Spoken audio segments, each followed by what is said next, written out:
Welcome, everyone. It's the Mike Tech Show, show number 904. Got a great show tonight, and it's all from listener emails. We're going to start out with browser extensions, and then we're going to talk about where do you go for hardware drivers. And these are questions and suggestions from email, and then a couple more emails with some great questions and some great links. There are so many links for the show notes tonight. Matter of fact, 18.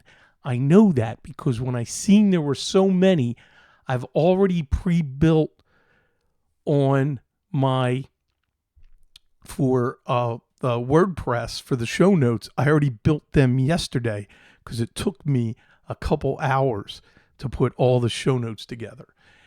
And I'm going to be showing you the websites as we go along. So let's start out with the emails. And let's see. The first is Tom, and topic for the show. And this is Tom from Chicago. Hope all is well. I've fallen behind on your shows, but getting caught up this week. I had a suggestion for a segment on one of your shows. What are your must-have extensions for your web browser of choice? I used to be a Firefox guy, then moved to Chrome, and now I'm almost exclusively running Edge. Here are my extensions in no particular order. And he sent me an email with a bunch of links, but let's review his extensions. Then I'm going to go over the links. Then I'm going to discuss the extensions that I like. He likes Bitwarden, MCSoft Browser Security, Grammarly, Mixmax. I don't know what that is. I have to look that up. Mail2 for Gmail, OneNote Web Clipper. Oh, you just reminded me, as I'm reading this, Tom, I forgot my Evernote web clipper. uBlock Origin, Dark Reader, OneTab. Would love to hear your thoughts and what everyone else is using. I'm sure there are some great ones out there that I don't know about. Looking forward to possibly hearing this on a future show. Well, Tom, here it is. And not just that, but I have mine, and I want you to send me your favorite browser extensions. Send them, and then in a few weeks, I'll do a follow-up with all of your recommended extensions, because it takes a few weeks. I know everybody can't listen to this show when it's immediately published, so it takes a few weeks for everybody to catch up and reply to what I'm asking for. So maybe, in like 3 or 4 weeks, we'll do another show. So get me your extensions that you like. Tom followed up with a great list of the best browser extensions. And this is regarding his email. So what I am going to do is I have my remote access all set up for my test system, and I have all the links set up. So the first one is Edge extensions, and these are Passport Autofill, Grammarly, uBlock, Origin, Dubin only one-click distance between Dubin and ebook platforms. This is pretty cool. DevCycle, build better software with DevCycle. Oh, ChatGPT. I should look into that. For ChatGPT search engine, have that built in. I didn't even think of that. TV web browser, Tart Finance, transform Chrome start page to stock hub with Tart Finance. Take a look at this. This is pretty cool. This is a nice list. The next link, the 10 best Chrome extensions for 2024. So Bitwarden, Ghosterly, and let's take a look. We got Loom, Momentum, OneTab, Honey. I know Honey. That's to save you money. for if you're purchasing something online. I know I used to use it. I don't know why I stopped using it. What is Ghosterly? Ghostery. I don't know. It's not coming up. Oh, you know why? Because I'm not in Chrome. That makes sense.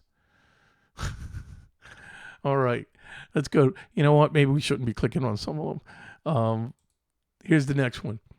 The 14 best plugins. This is from LifeWire for Chrome in 2024. And look at all the pop-ups that's coming. Privacy blocker. So we got, what's the first one? To stop online tracking. Privacy Badger. There we go. Yes. Marius RoboForm is my number one extension. I'm going to get to that. I'm going to get to mine. And yes, RoboForm is very important. The Camelizer extension for saving money. Boy, some of these I've never heard of. Best Chrome plugin for YouTube. Enhancer for YouTube. And they got what they like, what they dislike. Tamper Monkey. Yes, I have Tamper Monkey, but you know what? It's funny. Tamper Monkey was brought up in the chat. I didn't put that in my list to talk about because I actually did a show about Tamper Monkey way back. Best Chrome plugin for Gmail. Checker Plus for Gmail. For reading mode, Postlight Reader. It's pretty cool. We got a whole bunch of here, Click and Clean plugin for cookie management. There are so many extensions out there. Here we go. For privacy obsessiveness, edit this cookie. Wow. You know, I never thought of editing cookies. That's kind of interesting. So let's get to some more links provided by Tom. The 20 best Firefox extensions. Here we go. And I'm in Firefox right now for 2024. Here we go. I still got pop-ups coming from LifeWire. Take, edit, and upload screenshots. And this is Light Shot. Block invisible web trackers. Privacy Badger. Again, recommend it. History auto delete. On the fly script blocking. U-Matrix. Take control of your cookies. Here's a cookie auto delete. View archive versions of dead web pages. Wayback Machine. I have used Wayback Machine, and that's very interesting for websites that are no longer in existence or retired, and you can go back and they have an archive. That's pretty cool. View your tabs in a text file. Export tabs URLs. That's interesting. Protect your eyes when browsing at night. Dark reader. Grab online videos for offline viewing. Here you go. Video download helper. You know when I look for that? When I need it. Since I don't do that regularly, that wouldn't be an extension for me. But it might be for you. Ad tracking protection. Ad nauseum. I like that. Restores buttons in Google Images search results. View image. Okay. Enhance your YouTube. Now, I've heard of this one. Iridium. Keep your online life separated. Firefox multi-account containers. That's pretty cool. That, is interesting if you got a machine where you're sharing or you want to separate your work and personal. Me, it's all blended because I own the company and it's my machine and I'm the only user of my hardware. So I don't have to worry about that. So this is just some of the links. Here's another link. The best 250 plus Chrome extensions for 2024. and they're all broken up. Here's best Chrome extensions for productivity: Magical, Todoist, One Tab. Say goodbye to cluttered tabs. I have a tab that I'm going to talk about for my Firefox. Stay Focused, Google Keep. Here's another, Grammarly. Evernote Web Clipper. Yes, anybody who's an Evernote person, you got to have Evernote. I actually forgot that in my list. Time Warp, Rescue Time. This extension tracks the time you spend on different websites, providing you with a detailed report. You know what? I don't need that for me. Check these out. LastPass, of course. NordVPN, if you have the VPN. Here's again, Privacy Badger. That seems to be hitting the top of a lot of them. uBlock Origin is big, and Tom mentioned that. But now the links that I use, the extensions that I have on my browsers, I use AdBlock Plus for blocking ads. This isn't appearing on the top of lists, so I might have to try, the uOrigin. My browser guard for all of my browsers it's free, and it's the Malwarebytes browser guard, and you can download it for Chrome, Firefox, and Edge. And this is what I do. It's just an extra step, and we put this on clients' machines where just that little extra protection from within the browser. RoboForm, gotta have it. I live in RoboForm. I have it on all my devices. It on my MacBook Pro, I have a fingerprint identification, so this way when it logs off, I can quickly log in. I have a fingerprint touch at my computer here, my main system, and my main system in Pennsylvania. So the Beast and the Beast 2 all have fingerprint because it makes it so much easier for the master password to be entered, because mine's so long that the fingerprint, that's the best way. Something nobody mentioned, that Tom hasn't mentioned, and I own the Adobe DC Pro. I have to have it. Now, it's interesting. I don't have these extensions on my test machine that I'm demonstrating these websites with, but a lot of times I need to make a web page for a client, and I want to make it a PDF, and just printing from the default browser doesn't do the job. So I use the Adobe plugin for all of my browsers, and that works. It works great. Do I need it all the time? No, but it's nice to have it when it's there. Now, I've talked about this one, and this is a link in Reddit, and it's Bypass Paywalls Clean for Firefox and Chrome. I use this exclusively for Firefox, and I know this is wrong, but I'm still going to talk about it. I've covered this in the past.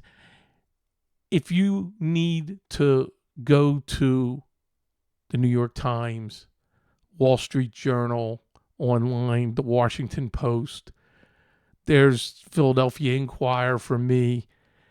You have to update it. It'll tell you in the extension when it needs to be updated. It's pretty quick, but this bypasses the paywall if you want to read the articles. I know that's wrong, but all right. I want to get to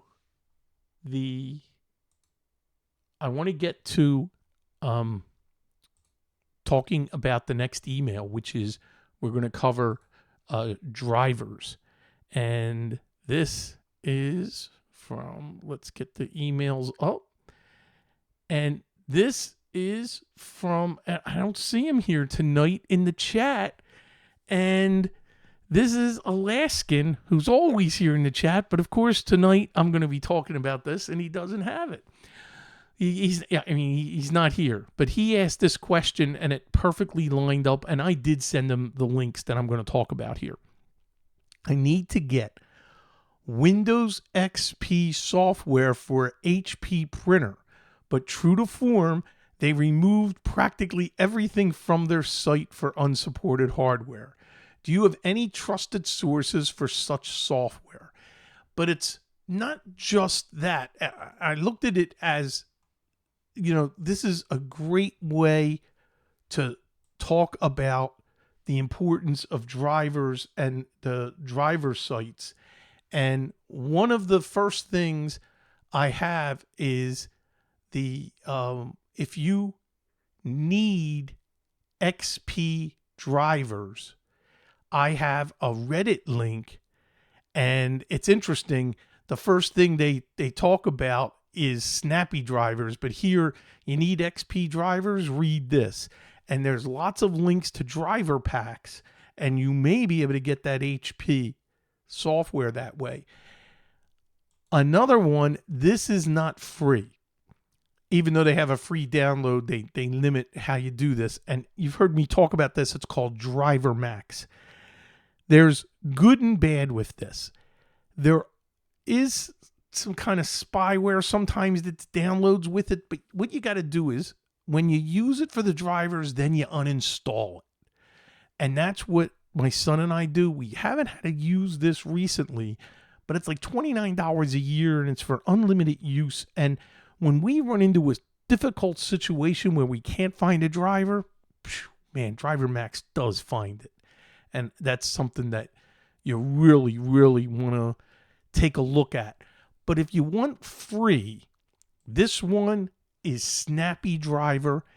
This is where you have Windows 2K, XP, Vista 7, 8, 8.1, 10, and 11. You can install this for missing drivers and update old drivers.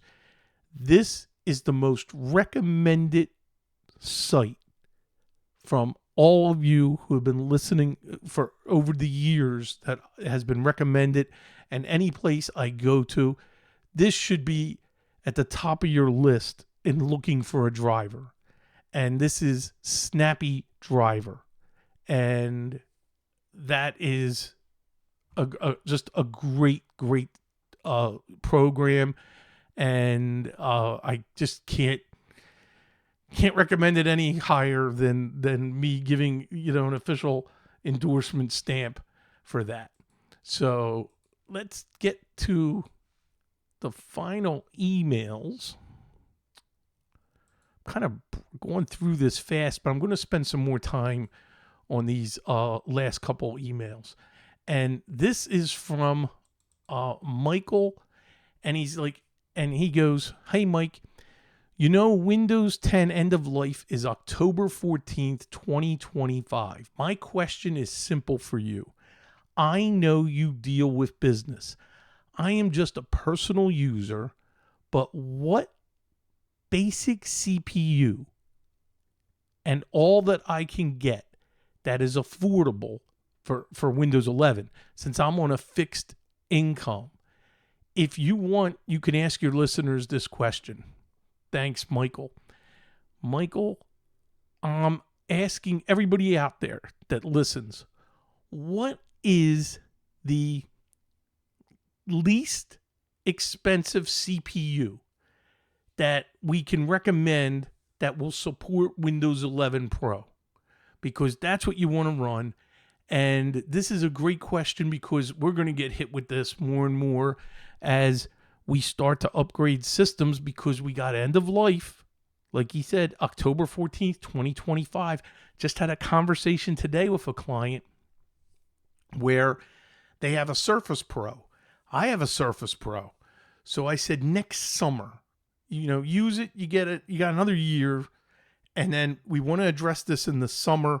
We don't want to wait until the last month to procure an updated system. We're going through a lot of system updates with our bigger clients where they're doing them in sections when, they have the budget. We'll do 3 desktops. Just did 4 for a church. Did 3 for that I talked about where an insurance company. So let me know what you recommend for a minimum, what is recommended for the least expensive CPU. Dexter, who is in the chat. In one show, you talked about PatchMyPC. What has been your experience with it? I love PatchMyPC. What is your biggest deployment in seats? And then how are you billing it to the customer? Well, it's interesting you say that. I don't have the pro version, Dexter. And what I'm going to do is I'm going to bring up the link to PatchMyPC, and they have a pretty inexpensive deployment for when you look at it per seat that you want to put in. Personally, I use the free one, but if you look at their pricing here, they have $2 device, but this is a $14.99 minimum starting price when purchasing. Here's $350 and a $24.99. Man, these are crazy prices for enterprise. I'm not using it for a business, and I'm just doing it for personal systems and personal usage. I love it, and it especially when I really hit it when I'm away. A great example, when I go back to Pennsylvania in June, I haven't updated all the software on my main system. I'm going to run PatchMyPC. All the programs, all the browsers, everything that's running, it's just going to update it. But Dexter, here's what I am recommending. And take a look at the pro version of NiNite, which can give you the same kind of getting everything updated and deployed. You're going to want a local server on the premises, so this way NiNite Pro can be installed. I know a lot of listeners have deployed this. Again, I have not. So what am I doing? I'm doing a lot of updates through some synchro scripts, and we're kind of still manually when we log in and do maintenance. We will update the software, but we don't do it on a regular basis all the time.